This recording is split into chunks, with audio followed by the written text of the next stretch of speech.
Halo teman-teman, untuk video kali ini kita akan menjelaskan materi manajemen sumber daya manusia, tapi sebelum kita lanjut ayo kenalin dulu anggota-anggota kelompok 4.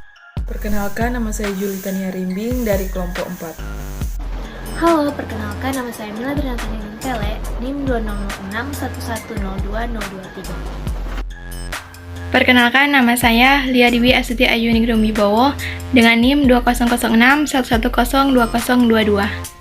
Perkenalkan, nama saya Jimmy Franky. Perkenalkan, nama saya Jumi Desira, NIM 20. Oke, sekarang kita lanjut ke materinya, check this out. Definisi pelatihan dan pengembangan sumber daya manusia.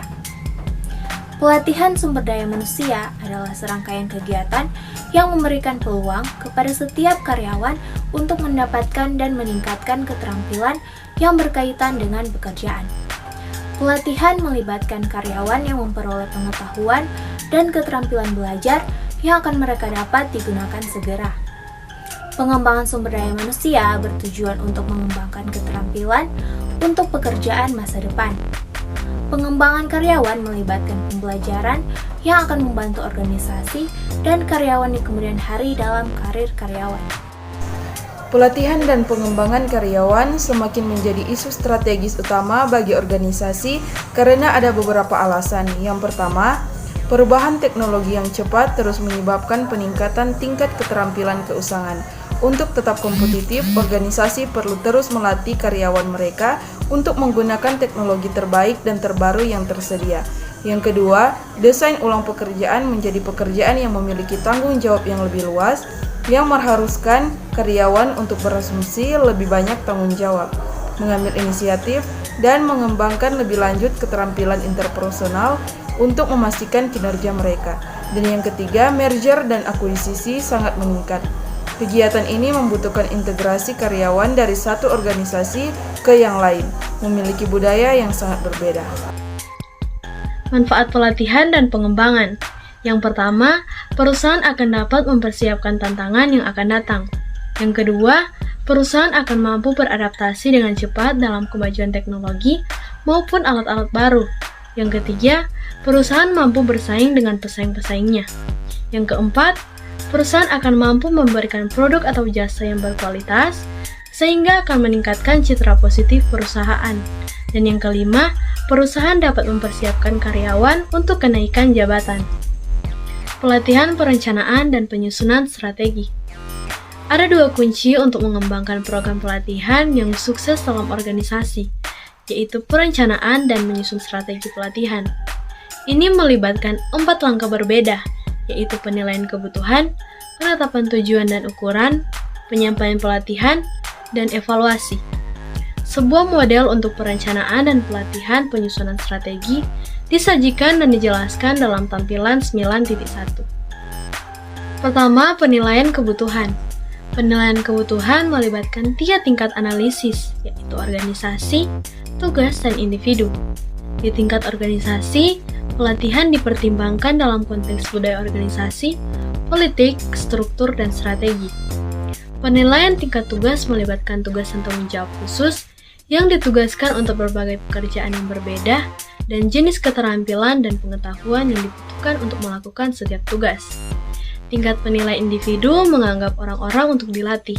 Hal ini membutuhkan analisis tingkat pengetahuan dan keterampilan mereka yang ada, serta faktor-faktor yang berkaitan dengan gaya belajar yang mereka sukai, kepribadian, gaya interpersonal dalam berinteraksi dengan orang lain.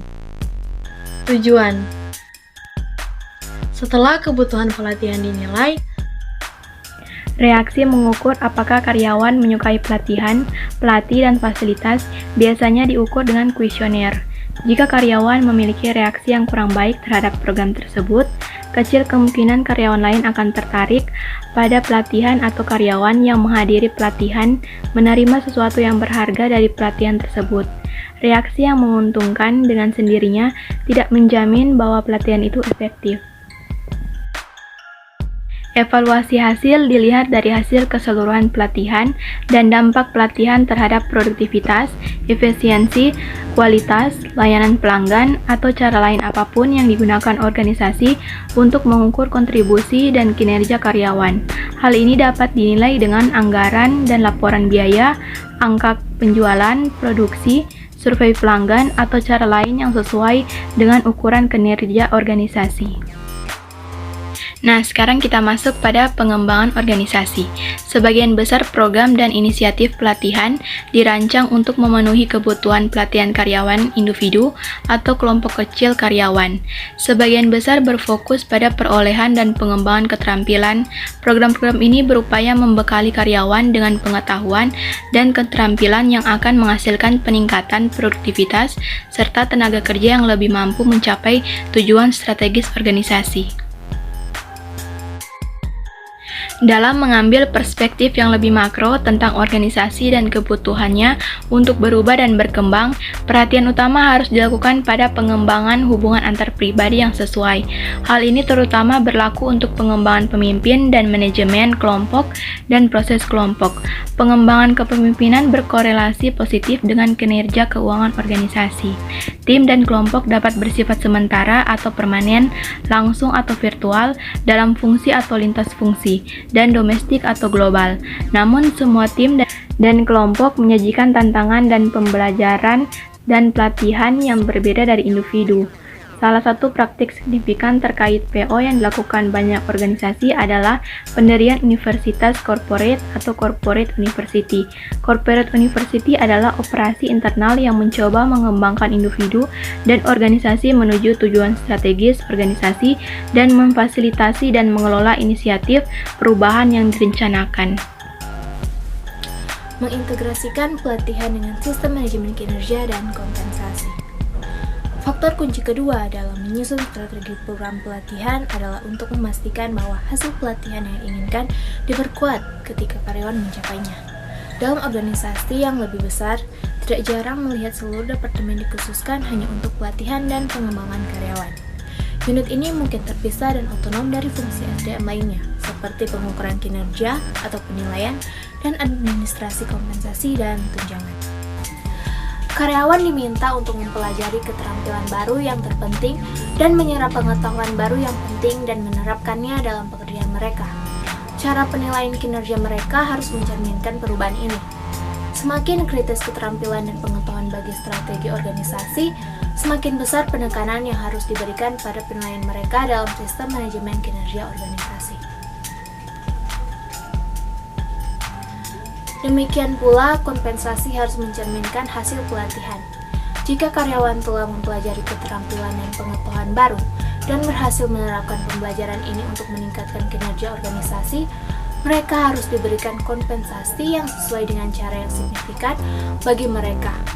Pelatihan harus dikonseptualisasikan, dirancang dan disampaikan dalam konteks strategis yang lebih besar dan menerima komitmen seluruh organisasi untuk memastikan keberhasilannya. Pelatihan dan pengembangan karyawan merupakan isu strategis utama bagi organisasi. Ini adalah cara di mana organisasi menentukan sejauh mana aset manusia mereka adalah investasi yang layak. Karena sebagian besar pengembalian investasi dalam pelatihan dan pengembangan mungkin sulit untuk diukur, terutama dalam jangka pendek. Organisasi harus mengambil pandangan holistik tentang pelatihan dan pengembangan, terutama yang berkaitan dengan jenis karyawan dan keterampilan dan basis pengetahuan yang diperlukan untuk mencapai tujuan strategis. Perubahan dalam bagaimana pekerjaan dilakukan dalam konteks organisasi, di mana pekerjaan dilakukan mengamankan bahwa di mana organisasi melakukan inisiatif pelatihan dan pengembangan yang spesifik, terarah, dan strategis sebagai prasyarat untuk kesuksesan yang berkelanjutan. Hai semua, jadi sekian penjelasan dari kelompok kami, semoga bisa menambah wawasan teman-teman sekalian. Sampai jumpa on the next video, see you.